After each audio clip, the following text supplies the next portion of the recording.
வணக்கம் கண்ணுங்களா, நீங்கள் எப்படி இருக்கீங்க? நான் ரொம்ப நல்லா இருக்கேன். இன்றைக்கி வந்து சுண்டைக்காய் குழம்பு வைக்கலாங்க. பச்சை சுண்டைக்காய் இது உடம்புக்கு ரொம்ப நல்லது.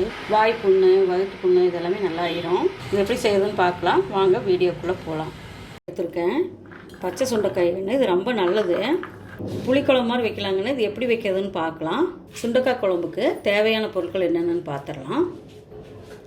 சின்ன வெங்காயங்கன்னு ஒரு 100 கிராம் எடுத்து வச்சுருக்கேன். அடுத்தது தேங்காய் ஒரு மூடி எடுத்திருக்கேன்.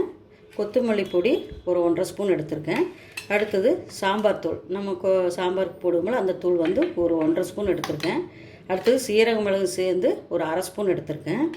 அடுத்தது ஒரு 6-7 பூண்டு எடுத்திருக்கேன். அது கூட ஒரு புளி ஆட் பண்ணிக்கலாம். ஒரு நெல்லிக்காய் சைஸு எடுத்து வச்சுருக்கேன். அது நல்லா ஊறட்டும். மிக்ஸி ஜார் எடுத்துக்கலாம். அதில் சின்ன வெங்காயம் எடுத்து வச்சுருக்கேன்னா அது ஒரு கைப்பிடி அளவு போட்டுக்கலாம். வணக்க வேண்டாம், இப்படியே போட்டுக்கலாம். அடுத்தது தேங்காய் வந்து ஒரு மூடி. அடுத்தது கொத்தமல்லி தூள். அடுத்தது சாம்பார் தூள். அடுத்தது சீரக மிளகு. அடுத்தது பூண்டு. ஏன்னா அது கூட ஒரு மஞ்சத்தூள் 1/2 ஸ்பூன் போட்டுக்கலாம். இதெல்லாம் அரைச்சிட்டு வந்துடலாம். பாருங்கன்னு மசாலா அரைச்சிட்டு வந்துட்டேன். இந்த பக்குவத்துக்கு அரைச்சிக்கோங்க. இப்போ தாளிச்சுக்கலாம். இப்போ சுண்டைக்காய் எடுத்து வச்சுருக்கோம்ல அதையெல்லாம் கொஞ்சம் கொஞ்சமாக தட்டி இந்த விதையெல்லாம் எடுத்துடணுங்க. எடுத்ததுக்கப்புறம் பார்க்கலாம். பாருங்கன்னு இந்த மாதிரி நல்லா இடித்து எடுத்தாச்சு. விதை பூரா வந்துருச்சு. பார்த்திங்களா, விதை கையில் தெரியுது. இது என்ன பண்ணணும், இப்போ நல்லா தண்ணி ஊற்றி 2 தடவை கழுவிக்கணும். எல்லா விதையும் வந்துடும்.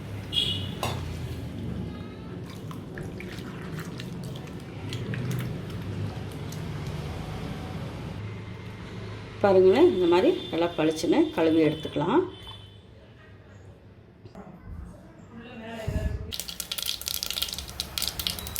பாருங்கள், கடுகு போட்டு பொரிஞ்சிட்டு சின்ன வெங்காயம் அரைஞ்சி வச்சுருங்க. அது கருவேப்பிலையும் போட்டுக்கலாம்.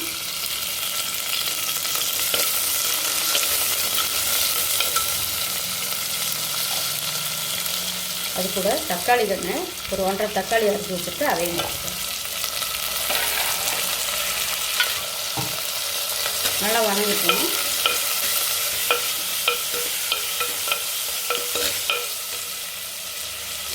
இது கூட கழுவி வச்சிருக்க முடியல சுண்டைக்காயை அதை கழுவிக்கலாம். அதை உள்ள போட்டுக்கலாம்.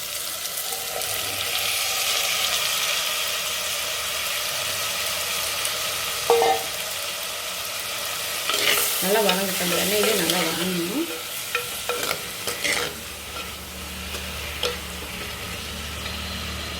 பாருங்க, நல்லா வணங்கிடுச்சு. இப்போது அரைச்சி வச்சுருக்க முடியல மிளகா போட்டு அதை ஊற்றிக்கலாம்.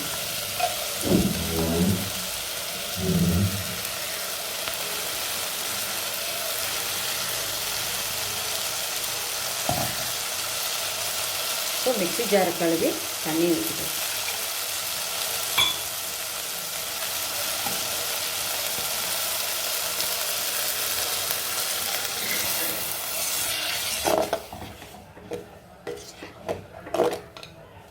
கழுவி ஊற்றிட்டு புளி தண்ணி கரைச்சி வச்சுருக்கோம்ல அதை ஊற்றிக்கலாம். அடுத்தது உப்பு தேவையான அளவு போட்டுக்கணும்.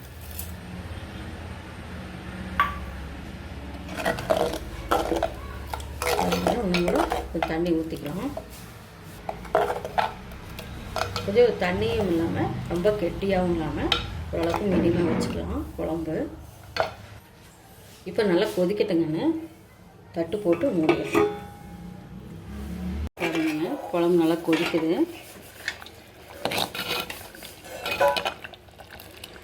பாருங்க,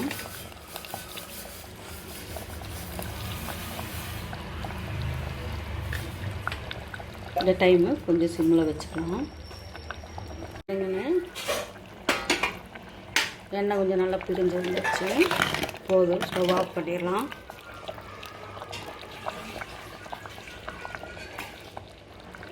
சூப்பராக ரெடி ஆயிடுச்சு. நீங்களும் வீட்டில் ட்ரை பண்ணி பாருங்கள். லைக் பண்ணுங்கள், ஷேர் பண்ணுங்கள், கமெண்ட் பண்ணுங்கள், சப்ஸ்கிரைப் பண்ணுங்கப்பா. பாய்.